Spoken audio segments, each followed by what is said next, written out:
Well, ladies and gentlemen, it's about that time again to This Is My Time. This is my time. It's time to talk about some Warrior. So, this will be the review for the penultimate episode of hopefully the season. Hopefully not the whole show, because I want this show to continue on for at least 2 more seasons or more. But this episode is amazing. So, from the last episode, we had a lot of stuff going on. We had the wedding.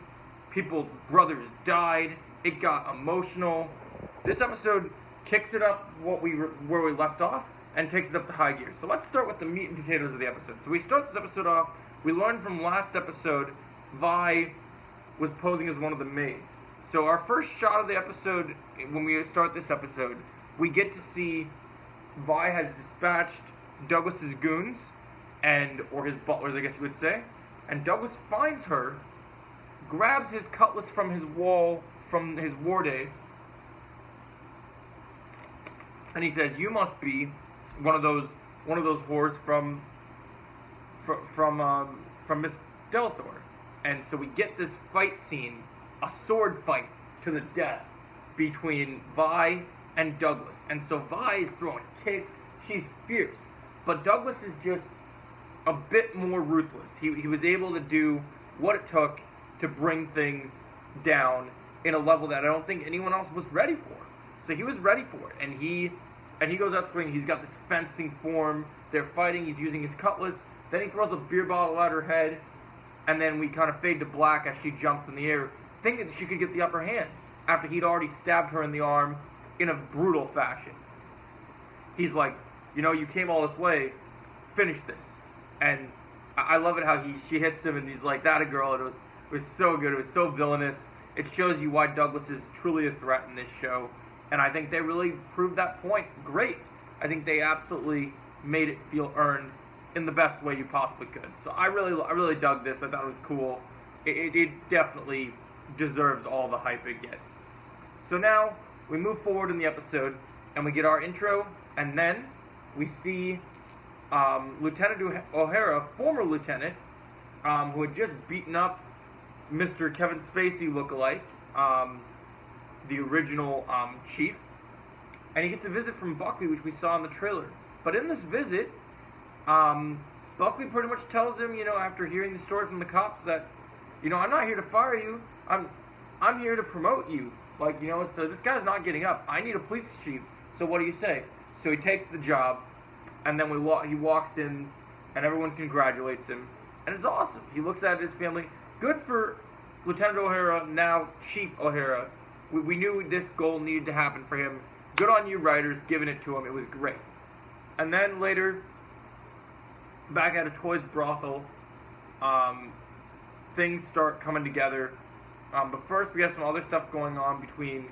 So Chow and Assam are meeting with Printer Chick, and they show Printer Chick that they're close to finishing the bills. So her life is in danger. And then soon enough it is, because then you have Mosley and Big Dick Lee end up capturing her, take her into custody, and then Assam has to go meet with everyone and make a plan. And also earlier in this episode, Young Jun has to wrestle with the idea that he has to murder his father because he's suffering. And then we have a funeral for him. We have some storyline with Hong and his boyfriend in this episode, and then he snaps because he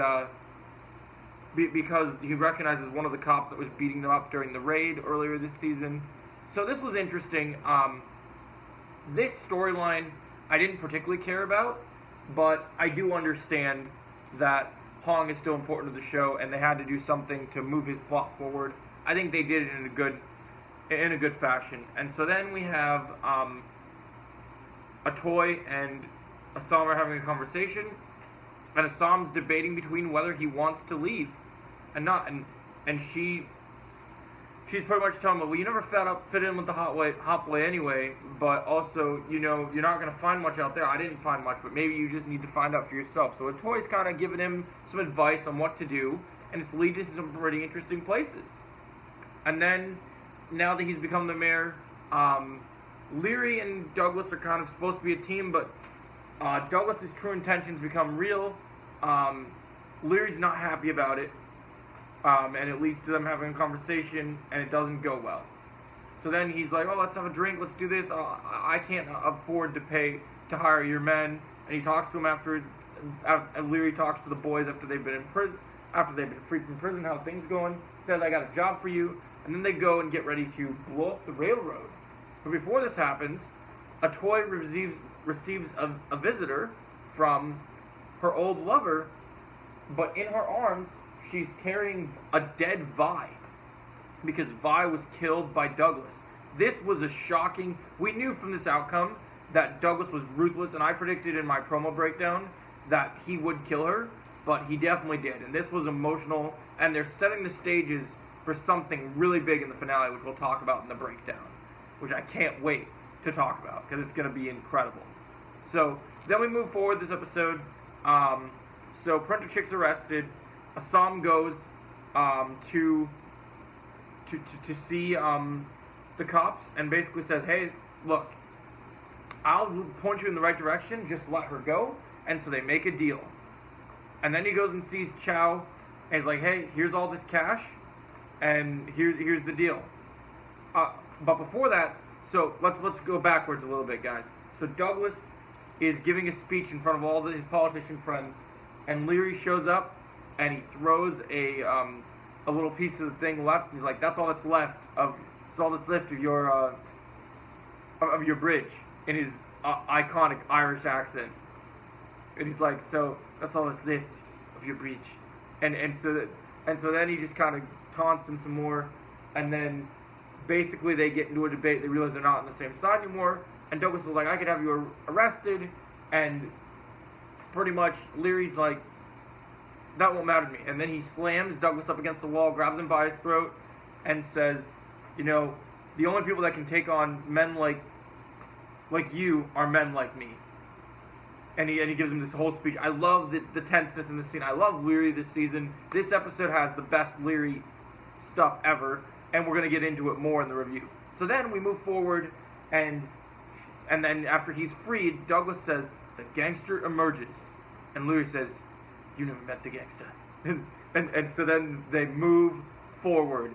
And then we go, we have all these things. The deal's made. Assam goes to see Chow and shows him, has him take care of a bag with plane tickets and real money. Not fake money, real money that he's saved up since he arrived here in America.